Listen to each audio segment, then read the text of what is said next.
അങ്കോലയിൽ മണ്ണിനടിയിൽ കുടുങ്ങിയ അർജുനായുള്ള തെരച്ചിലാണിപ്പോൾ പുരോഗമിക്കുന്നത്. അതിൽ ലോറിയുടെ പുതിയ ലൊക്കേഷൻ കണ്ടെത്താൻ കഴിഞ്ഞിട്ടുണ്ട്. ലോറി പുഴയിലേക്ക് വീണിട്ടില്ല എന്ന് സ്ഥിരീകരണം വന്നിട്ടുണ്ട്. അതുകൊണ്ട് തന്നെ ഏറ്റവും ആശ്വാസകരമായ ഒരു വാർത്തയാണത്. എങ്കിൽ പോലും ഇതിൽ തെരച്ചിൽ എന്നുള്ളത് ദുഷ്കരമാണ്. ഇപ്പോൾ ലൊക്കേഷൻ പുതിയത് കേന്ദ്രീകരിച്ച് മണ്ണ് കുഴിച്ചൊക്കെയുള്ള പരിശോധനയിലേക്കാണ് കടക്കുന്നത്. വലിയൊരു സംഘം തന്നെ അവിടെയുണ്ട്. സാങ്കേതിക വിദഗ്ധർ ഉൾപ്പെടെയുള്ളവർ അങ്ങോട്ടേക്ക് എത്തിയിട്ടുണ്ട്. ആ തരത്തിലേക്ക് എത്രയും പെട്ടെന്ന് തന്നെ രക്ഷാപ്രവർത്തനം പൂർത്തിയാക്കുക, അർജുനെ രക്ഷിക്കുക എന്നുള്ള ഒരൊറ്റ ലക്ഷ്യം മാത്രം അതാണിപ്പോൾ നിലവിലുള്ളത്. ഇതിൽ വളരെ വൈകിയാണ് രക്ഷാപ്രവർത്തനം ആരംഭിച്ചിട്ടുള്ളത് എന്നതിൽ തർക്കമില്ല. 3 ദിവസം മുൻപുണ്ടായ അപകടമാണ്. പിന്നീട് ഇപ്പോൾ കേരളത്തിൻ്റെ ഭാഗത്തു നിന്ന്, സർക്കാരിൻ്റെ ഭാഗത്തു നിന്നൊക്കെ വലിയ സമ്മർദ്ദമുണ്ടായി. അതിൻ്റെ ഫലമായി കൂടി അവിടെ സർക്കാരിൻ്റെ ഇടപെടൽ ഉണ്ടാകുന്നു. തുടർന്ന് അങ്ങോട്ടേക്ക് നേവിയുടേതുൾപ്പെടെയുള്ള വിദഗ്ധരെ എത്തിക്കുന്നു. അങ്ങനെയുള്ള രക്ഷാപ്രവർത്തനം നടക്കുന്നു എന്ന് പറയുമ്പോഴും കനത്ത മഴ വെല്ലുവിളിയാകുന്നുണ്ട്. പുഴ നിറഞ്ഞു കവിഞ്ഞൊഴുകുന്നു. ഇതെല്ലാം രക്ഷാപ്രവർത്തനത്തിന് വെല്ലുവിളിയാണ്. പക്ഷേ അപ്പോഴും ആശ്വാസകരമായ വിവരങ്ങൾ ലഭിക്കുന്നുണ്ട് എന്നുള്ളതാണ്. ഞങ്ങളുടെ പ്രതിനിധികൾ ഏറ്റവും പുതിയ വിവരങ്ങളുമായുണ്ട്. സജോ ദേവസിയിലേക്കാണ് ഇനി. സജോ, ഇപ്പോൾ നമ്മളൊക്കെ കാത്തിരിക്കുന്നത് ഈ ഏറ്റവും ഒടുവിൽ നമുക്ക് കിട്ടിയിട്ടുള്ള വിവരത്തിൻ്റെ അടിസ്ഥാനത്തിൽ ഏത് തരത്തിലേക്ക് അതിൻ്റെ ആഫ്റ്റർ ഇഫക്റ്റ് ഉണ്ടാകുന്നു എന്നുള്ളതാണ്. അപ്പോൾ എങ്ങനെയാണ് രക്ഷാപ്രവർത്തനം ഇപ്പോൾ നടക്കുന്നത്?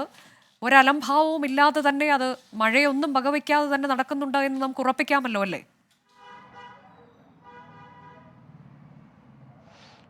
അനുജ, രക്ഷാപ്രവർത്തനം യഥാർത്ഥത്തിൽ, അതായത് റെസ്ക്യൂ ഓപ്പറേഷൻ എന്ന് പറയുന്ന നിലയ്ക്ക് ആരംഭിച്ചിട്ട് യഥാർത്ഥത്തിൽ അല്ലെങ്കിൽ അതിലേക്ക് കടക്കാൻ ഒരുപാട് വൈകി എന്നതൊരു വസ്തുതയാണ്. പക്ഷേ ഇപ്പോഴും നമുക്ക് പ്രതീക്ഷിക്കാൻ ധാരാളം വകകളുണ്ട് എന്നതാണ് ആശ്വസിക്കാനുണ്ട ഒരു പ്രധാനപ്പെട്ട കാര്യം. അതായത് ഷിരൂർ അങ്കോളയിലെ ദേശീയപാത 66 അടുത്ത കാലത്ത് വികസിപ്പിച്ച, കൂടുതൽ 2 വരി കൂടി ചേർത്ത് വികസിപ്പിച്ചൊരു പാതയാണ്. ഒരു ഭാഗത്ത് വലിയ തോതിൽ ഈ ഇടിഞ്ഞു വന്നിരിക്കുന്നത് നമുക്ക് ദൃശ്യങ്ങളിൽ നിന്ന് തന്നെ വളരെ വ്യക്തമായി മനസ്സിലാകും. ഒരു കുന്നിന്റെ ഒരു ഭാഗം മുഴുവനായി ഇടിഞ്ഞ് പതിച്ചിരിക്കുകയാണ്. കോഴിക്കോട് കളക്ടർ സ്നേഹിൽ കുമാർ സിംഗ് അർജുന്റെ വസതിയിലെത്തി കുടുംബാംഗങ്ങളെ സമാശ്വസിപ്പിക്കുന്നുണ്ട്. അവരെ കാര്യങ്ങളൊക്കെ, ഏറ്റവും പുതിയ വിവരങ്ങളൊക്കെ അറിയിക്കുന്നുണ്ട്. നമ്മൾ അതിന്റെ തത്സമയ ദൃശ്യങ്ങളിലേക്ക് കൂടി ഒന്ന് പോകും.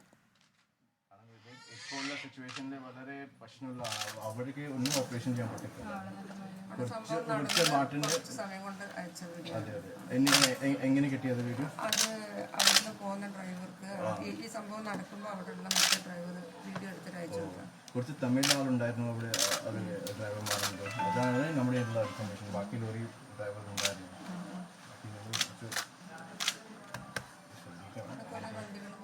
കോഴിക്കോട് കളക്ടർ സ്നേഹിൽ കുമാർ സിംഗ് അർജുന്റെ വസതിയിലെത്തി കുടുംബാംഗങ്ങളെ കാണുകയാണ്. അവരുമായി കാര്യങ്ങൾ, ഏറ്റവും പുതിയ വിവരങ്ങളൊക്കെ പങ്കുവയ്ക്കുകയും ചെയ്യുന്നുണ്ട് കളക്ടർ. സജോ, പറഞ്ഞോളൂ.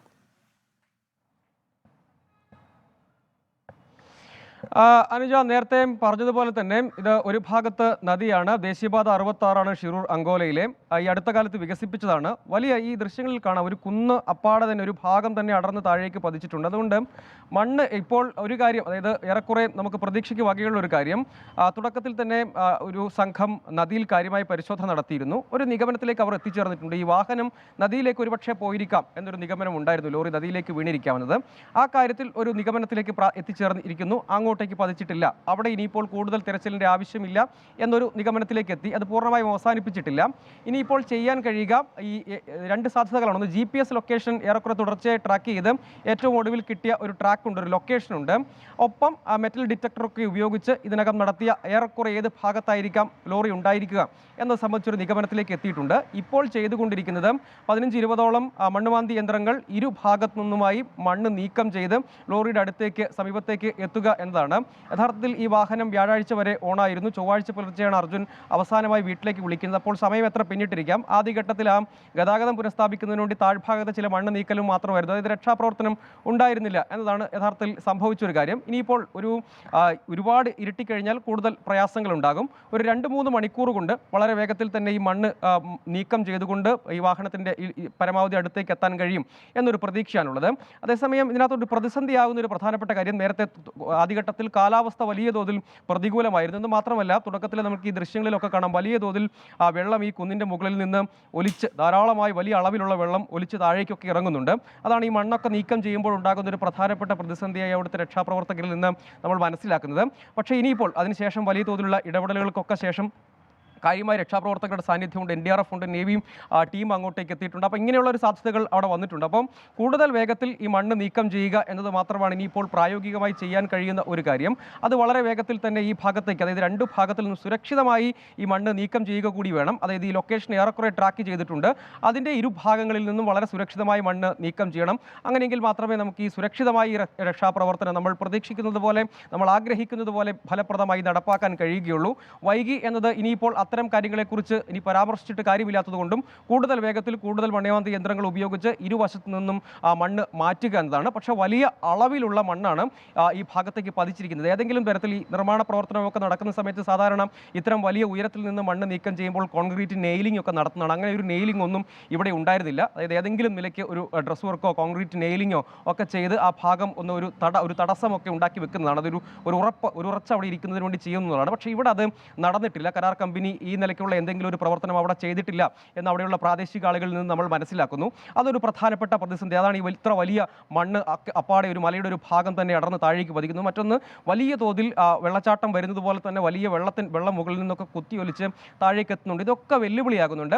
പക്ഷേ ഇപ്പോൾ ഈ വലിയ തോതിലുള്ള ഇടപെടലുകൾ ഇക്കാര്യത്തിൽ ഉണ്ടായതിനു ശേഷം വളരെ കാര്യക്ഷമമായി തന്നെ കാര്യങ്ങൾ തുടക്കമിടാൻ കഴിഞ്ഞിട്ടുണ്ടെന്നാണ് നമ്മൾ ഈ ഘട്ടത്തിൽ മനസ്സിലാക്കുന്നത്. കുറെ കൂടി ഇക്കാര്യത്തിൽ രക്ഷാപ്രവർത്തനം എന്ന നിലയ്ക്ക് തന്നെ അതിൻ്റെ വിപുലമായ തോതിലേക്ക് കടക്കാനുള്ള ശ്രമങ്ങളിലേക്ക് ഇപ്പോൾ എത്തിയിട്ടുണ്ടെന്നാണ് നമുക്ക് ഇപ്പോൾ ലഭ്യമാകുന്ന വിവരം. അത് വളരെ വേഗത്തിൽ കുറെ കൂടി ആക്സിലറേറ്റ് ചെയ്ത് മുന്നോട്ട് പോവുകയാണെങ്കിൽ ഇരുഭാഗത്തു നിന്നും മണ്ണ് നീക്കം ചെയ്ത് നമ്മൾ പ്രതീക്ഷിക്കുന്നത് പോലെ ഈ വാഹനത്തിൻ്റെ ഈ ലൊക്കേറ്റ് ചെയ്ത ട്രാക്കിലേക്ക് എത്തുക എന്നതാണ്. അത് വലിയ അളവിലുള്ള മണ്ണാണ്. നേരത്തെ ആളുകൾ അവിടെ നിന്നൊക്കെ പറയുന്നത് വലിയ അളവിലുള്ള ടൺ മണ്ണ് അവിടെ ഉണ്ടായിരിക്കും എന്നതാണ് അവർ പറയുന്നത്. അങ്ങനെ വരുമ്പോൾ വലിയ തോതിലുള്ള മണ്ണ് മാറ്റം യഥാർത്ഥത്തിൽ ഉണ്ടാവേണ്ടതാണ്. ആദ്യഘട്ടത്തിൽ സാധാരണ പോലെ മണ്ണ് നീക്കമായിരുന്നു നടന്നുകൊണ്ടിരുന്നത്. ഇപ്പോൾ അതിന് മാറ്റം വന്നിട്ടുണ്ട്. നേരത്തെ നദിയിൽ തിരച്ചിൽ നടത്തിയതാണ്.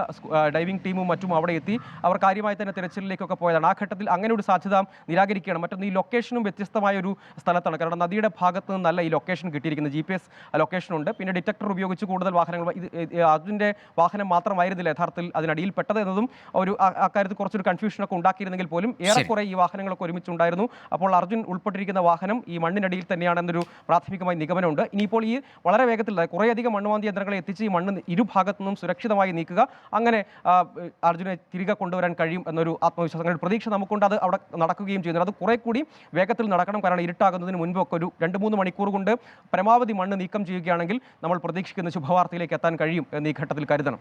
ശരി, സജോ തുടരുക. ഇപ്പോൾ അരുൺ പൂപ്പറമ്പ് കൂടി ചേരുന്നുണ്ട് ഏറ്റവും പുതിയ വിവരങ്ങളുമായി. അരുൺ, ഏറ്റവും പ്രധാനപ്പെട്ട കാര്യം ഈ ലൊക്കേഷൻ, അത് കൃത്യമായി വാഹനമുള്ള ലൊക്കേഷൻ, അതിന് GPS ലൊക്കേഷൻ കൃത്യമായി അത് മനസ്സിലാക്കാൻ അധികൃതർക്ക് സാധിച്ചു എന്നുള്ളതാണ്. ഇനിയിപ്പോൾ അവിടേക്ക് എത്തിച്ചേരുക എന്ന ശ്രമകരമായ ദൗത്യം, അതിലാണിപ്പോൾ ഈ ദൗത്യ സംഘം ഏർപ്പെട്ടിരിക്കുന്നത്. അത് വൈകാതെ തന്നെ ആ ഘട്ടത്തിലേക്ക്, ആ രീതിയിലേക്ക്, അവിടത്തേക്ക് എത്താൻ കഴിയുമെന്നാണ് പ്രതീക്ഷ ഇപ്പോൾ പ്രകടിപ്പിച്ചിരുന്നത്. ഏറ്റവും ഒടുവിൽ പുറത്തും ചില വിവരങ്ങൾ ഇതാണ്.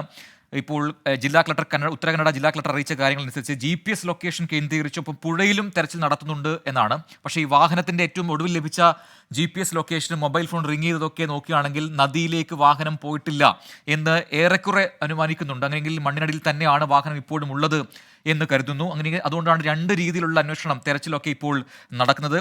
നേവിയും NDRF സംഘവും ഒക്കെ ചേർന്നാണ്, സംയുക്തമായാണ് ഈ തെരച്ചിൽ നടത്തുന്നത് എന്ന് മനസ്സിലാക്കുന്നുണ്ട്. മെറ്റൽ ഡിറ്റക്ടർ ഉൾപ്പെടെ അവിടേക്ക് എത്തിച്ചിട്ടാണ് ഇപ്പോഴത്തെ ഈ പരിശോധന നടത്തുന്നത് മനസ്സിലാക്കുന്നു. നമുക്ക് ലഭിക്കുന്ന ഒടുവിലത്തെ വിവരങ്ങൾ എന്താണ് അരുൺ? പ്രജിന് ഒരു കാര്യത്തിൽ വ്യക്തത വന്നിട്ടുണ്ട്. ഈ പുഴയിലെ തെരച്ചിൽ എന്തായാലും ഇപ്പോൾ നിലവിൽ നേവി അവസാനിപ്പിച്ചിട്ടുണ്ട്. പുഴയിൽ ഈ ലോറി ഇല്ല എന്നൊരു നിഗമനത്തിലേക്ക് രക്ഷാപ്രവർത്തകർ എത്തുന്നുണ്ട്. നിലവിൽ ഇപ്പോൾ ഈ മണ്ണ് നീക്കം ചെയ്തുള്ള രക്ഷാപ്രവർത്തനം, തെരച്ചിൽ തന്നെയാണ് ഇപ്പോൾ നടക്കുന്നത്. NDRFും അതോടൊപ്പം തന്നെ നേവിയും അതിന് നേതൃത്വം നൽകുന്നു. വളരെ ജാഗ്രതയോടെയാണ് ഈ മണ്ണ് കുഴിച്ചെടുത്ത് നീക്കം ചെയ്യുന്നത്. അതായത് നേരത്തെ സജോ ദേവസ്യ സൂചിപ്പിച്ച പോലെ തന്നെ ഇതിന്റെ 2 വശം, ഇത് വലിയൊരു മൺകൂനയാണ്. അത് വളരെ പെട്ടെന്ന് പോയി ഈ മണ്ണ് എടുത്ത് നീക്കം ചെയ്യുക എന്നുള്ളത് പ്രായോഗികമായി നടക്കില്ല. അതുകൊണ്ട് തന്നെ ഇതിന്റെ 2 വശങ്ങളിൽ നിന്നും മണ്ണ് ഈ നീക്കം ചെയ്യുന്നു. അതിനുശേഷം ഈ GPS ലൊക്കേറ്റ് ചെയ്ത ആ സ്ഥലത്ത് ഇത് കുഴിച്ചെടുക്കുക എന്നൊരു ഒരു തെരച്ചിൽ രീതിയാണ് ഇപ്പോൾ എന്തായാലും ഇവർ അവലംബിക്കുന്നത്. ആ രീതിയിലാണ് ഈ മണ്ണ് നീക്കം ചെയ്യുന്നത്. അതിനുവേണ്ടി കൂടുതൽ സംവിധാനങ്ങൾ അങ്ങോട്ട് എത്തിച്ചിട്ടുണ്ട്. ഇനി കൂടുതൽ മണ്ണിടിച്ചിലിന് കൂടി സാധ്യതയുണ്ട് എന്ന ഒരു ആശങ്ക അവർ പങ്കുവെക്കുന്നുണ്ട്. കാരണം ആ സ്ഥലത്തിന്റെ ഒരു ഭൂപ്രകൃതി അങ്ങനെയാണ്. ഈ നിലവിൽ ഈ മൺകൂന എന്ന് പറയുന്നത് ദേശീയപാതയിലല്ല, കുറച്ചുകൂടി മാറി ഉള്ള ഈ കുന്നിനോട് ചേർന്നാണ് ഈ പറയണ ഈ മൺകൂന ഉള്ളത്. സ്വാഭാവികമായും ഈ മൺകൂന നീക്കം ചെയ്യുമ്പോൾ ഈ മണ്ണ് മാറ്റുമ്പോൾ കൂടുതൽ മണ്ണിടിഞ്ഞു വീഴാനോ അല്ലെങ്കിൽ അതിനുള്ള സാധ്യത അവർ പറയുന്നുണ്ട്. കാരണം തുടർച്ചയായി മഴ പെയ്യുന്നു, അതോടൊപ്പം തന്നെ മുകളിൽ നിന്ന് ഈ കുന്നിന്റെ മുകളിൽ നിന്ന് ഈ വെള്ളം ഒലിച്ച് താഴോട്ട് ഈ മൺകൂനയിലേക്ക് ഇറങ്ങുന്ന ഒരു സാഹചര്യമുണ്ട്. അതുകൊണ്ട് തന്നെ ഈ അത്തരമൊരു പ്രശ്നത്തിലേക്ക് കടക്കാതിരിക്കുന്നതിന് വേണ്ടി വളരെ ജാഗ്രതയോടെയാണ് ഇവർ ഈ മണ്ണ് നീക്കം ചെയ്തുള്ള തെരച്ചിൽ നടത്തിക്കൊണ്ടിരിക്കുന്നത്. എന്നാൽ സമയമേറെ വൈകിയാൽ, ഇരുട്ടിയാൽ ഇത്തരം രക്ഷാപ്രവർത്തനങ്ങൾക്ക് അത് വീണ്ടും ബുദ്ധിമുട്ടാകും എന്നുകൂടി അവർ പറയുന്നുണ്ട്. അതുകൊണ്ട് തന്നെ ഇപ്പോൾ കുറച്ചുകൂടി വേഗത്തിൽ ഈ കാര്യങ്ങൾ നടക്കുന്നുണ്ട് എന്നതാണ്. ഈ മെറ്റൽ ഡിറ്റക്ടർ ഉൾപ്പെടെ എത്തിച്ച് അവിടെ ഈ പരിശോധന നടത്തുന്നുണ്ട്. കൂടുതൽ സാങ്കേതിക വിദഗ്ധരെ അങ്ങോട്ട് നിയോഗിച്ചിട്ടുണ്ട്. അതോടൊപ്പം തന്നെ അവിടുത്തെ ജില്ലാ ഭരണകൂടം, ജില്ലാ കളക്ടർ ഉൾപ്പെടെ അവിടെ എത്തി ഇതിന് ഈ രക്ഷാപ്രവർത്തനം ഏകോപിപ്പിക്കുന്നുണ്ട് എന്നതാണ് ഇപ്പോൾ നമുക്ക് ലഭിക്കുന്ന വിവരം. എന്തായാലും ഒരു പ്രതീക്ഷ നൽകുന്ന വിവരങ്ങളാണ് കഴിഞ്ഞ മണിക്കൂറിൽ നമുക്ക് ലഭിച്ചത്. എന്നാൽ ഈ തെരച്ചിലിന്റെ വേഗത കുറക്കുന്ന ഒരു പ്രധാനപ്പെട്ട ഒരു കാരണം അത് പ്രതികൂലമായിട്ടുള്ള കാലാവസ്ഥയും നിലവിൽ ആ സ്ഥലത്തിന്റെ ഒരു ഭൂപ്രകൃതിയും കൂടുതൽ മണ്ണിടിച്ചിൽ ഉൾപ്പെടെ ഉണ്ടാകുമെന്ന ആശങ്കയൊക്കെയാണ്. എങ്കിൽ ശരിയാണ്. അപ്പോൾ അത്രയും പെട്ടെന്ന് അത് ആ ദൗത്യം അതിന്റെ വേഗം കൂട്ടേണ്ടിയിരിക്കുന്നു. ഇപ്പോൾ അരുൺ പൂപ്പറമ്പ തുടരുക. ഇപ്പോൾ ഉത്തര കന്നഡ ഡെപ്യൂട്ടി കമ്മീഷണർ ലക്ഷ്മി പ്രിയയുടെ പ്രതികരണം കൂടി 24-ന് ലഭിച്ചിട്ടുണ്ട്. നിലവിൽ രക്ഷാപ്രവർത്തനത്തിൽ NDRF, പോലീസ് എന്നിവർ നേതൃത്വം നൽകുന്നു. നാവികസേനയുടെ 8-അംഗ സംഘം സ്ഥലത്തെത്തി. എന്നാൽ ഇപ്പോൾ അരുൺ പൂപ്പറമ്പ പറഞ്ഞത് ആ പരിശോധന, നദിയിലുള്ള പരിശോധന അവസാനിപ്പിച്ചിരിക്കുന്നു എന്നാണ്. GPS ലൊക്കേഷൻ കേന്ദ്രീകരിച്ച് മണ്ണ് കുഴിച്ചെടുക്കാൻ സാങ്കേതിക വിദഗ്ധരും സ്ഥലത്ത് എത്തിയിട്ടുണ്ട്. രക്ഷാപ്രവർത്തനം ഊർജിതമാക്കിയെന്നാണ് ഉത്തര കന്നഡ ഡെപ്യൂട്ടി കമ്മീഷണർ ലക്ഷ്മി പ്രിയ 24-നോട് പറഞ്ഞത്. It is going on. It is continuously being done now. We're doing the rescue on that person. Navy is there. Our NDRF team is there. The highway people are also there. Both on land as well as in the river we are searching. Both ways we are searching. Maybe we have requested for divers. So they were taking their help. Here we are trying to metal detectors also. We are trying. We still not got. We're still trying. We cannot put more teams because this land is unstable. The present team we will slowly work.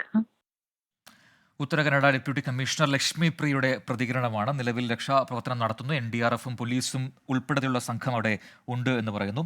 ഇപ്പോൾ നേരത്തെ മുഖ്യമന്ത്രി പിണറായി വിജയൻ കർണാടക മുഖ്യമന്ത്രി സിദ്ധരാമയ്ക്ക് അയച്ച കത്തിന്റെ പകർപ്പ് കൂടി ഇപ്പോൾ ലഭിച്ചിട്ടുണ്ട്. അതിൽ കൃത്യമായി തന്നെ disaster has resulted in the disappearance of Shri Arjun, a native of Kozhikode district, Kerala, along with the truck he was driving എന്ന് മുഖ്യമന്ത്രി എഴുതിയിട്ടുണ്ട്. ഒപ്പം തന്നെ given the urgency of situation it may be beneficial to consider deploying ground penetrating radars to locate vehicles that might be buried under the debris എന്ന് പറയുന്നു. ഈ അവശിഷ്ടങ്ങൾക്കിടയിൽ കുടുങ്ങിയിരിക്കുന്ന ഈ വാഹനത്തെ കണ്ടെത്താൻ റഡാർസ് അടക്കം ഉപയോഗിക്കണം എന്നൊരു റിക്വസ്റ്റ്, എന്നൊരു അപേക്ഷ മുഖ്യമന്ത്രി പിണറായി വിജയന്റെ ഭാഗത്ത് നേരത്തെ ഉണ്ടായിരുന്നു. ആ കത്ത് കൂടി ഇപ്പോൾ അതിൻ്റെ വിശദാംശങ്ങൾ കൂടി ഇപ്പോൾ പുറത്തു വരുന്നുണ്ട്.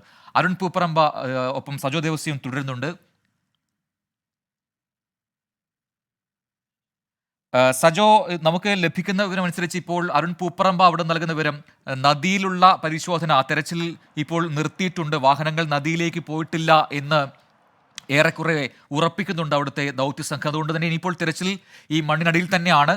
കൃത്യമായ ലൊക്കേഷൻ മനസ്സിലായിട്ടുണ്ട്. അവസാനത്തെ GPS ലൊക്കേഷൻ അവിടത്തേക്ക് അത് സ്പോട്ട് ചെയ്ത് അവിടത്തേക്ക് എത്താനുള്ള ശ്രമത്തിലാണ്.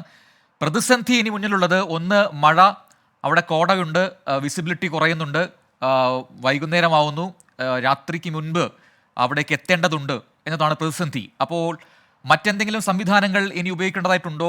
അതിനെക്കുറിച്ച് അധികൃതർ ചിന്തിക്കുന്നുണ്ടോ?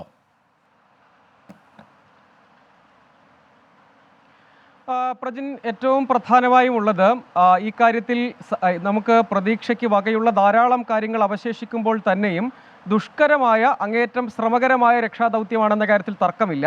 അത് ശ്രമകരമായി മാറിയതിൻ്റെ ഒരു പ്രധാനപ്പെട്ട കാരണം ഒരുപാട് വൈകി ഈ രക്ഷാപ്രവർത്തനം. പക്ഷെ അതിൽ നമ്മൾ പ്രതീക്ഷിക്കുന്നത്, കാരണം വ്യാഴാഴ്ച വരെ ഫോൺ റിങ് ചെയ്തു, അതിനു മുൻപ് നമുക്ക് ഈ GPS ലൊക്കേഷൻ കിട്ടി, ഏറെക്കുറെ ഇവിടെയാണ് എന്ന നിഗമനം ഉണ്ടായി. അപ്പോൾ അത് സുരക്ഷിതമായി അർജുനെ പുറത്തേക്ക് എത്തിക്കാൻ കഴിയും വിധമുള്ള സാധ്യതകൾ ഇപ്പോഴും അവശേഷിക്കുന്നുണ്ടെന്നതാണ് പ്രതീക്ഷയ്ക്ക് വക നൽകുന്ന ഒരു കാര്യം. ഇത് ഷിരൂർ അങ്കോളയിലെ ദേശീയപാത 66 ആണ്.